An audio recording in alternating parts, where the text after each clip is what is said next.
C'est dans les rues de Lémont, 4e ville haute du festival Copengraph, que les bombes de peinture transforment les murs en toiles géantes. 400 visiteurs sont attendus pour cette nouvelle édition d'un événement qui mêle concerts, culture urbaine et surtout street art en grand format. Guillaume vient ici depuis 6 ans. Le graphe est pour lui plus qu'un loisir, une passion viscérale, un engagement esthétique et social. Chaque fresque raconte une histoire. Le but, c'est de faire le maximum de marqueurs, de repères pour être assez précis.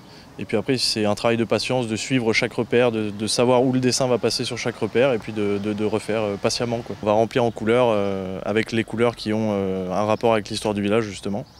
C'est pas choisi au hasard, on va surtout mettre beaucoup de orange et de jaune, rapport aux Tuileries pour le orange et le sable pour le jaune. Il faut compter entre 10 et 15 heures pour partir de zéro sur l'ordinateur pour imaginer le croquis, jusqu'à la réalisation et puis le final devant le public. Ce festival est porté par la communauté de communes de la Cauparie qui ambitionne d'ancrer ce rendez-vous dans la durée, chaque année dans une ville différente du territoire. L'objectif est clair, faire sortir de l'ombre les talents urbains, souvent confinés aux murs invisibles de friches industrielles. La mise en avant donc des graffeurs, ces personnes qui généralement travaillent sur des friches industrielles dans l'ombre.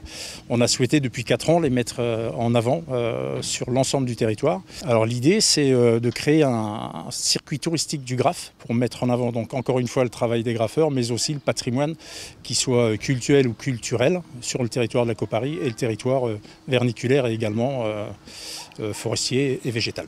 Chaque graphe qui est représenté dans les communes rappelle l'histoire d'une partie de la commune. Cette année encore, les élèves de l'école locale ont aussi mis la main à la bombe. Encadrés par des artistes confirmés, ils ont esquissé leurs premiers traits sur les murs des établissements et ont laissé une trace, un souvenir de leur passage.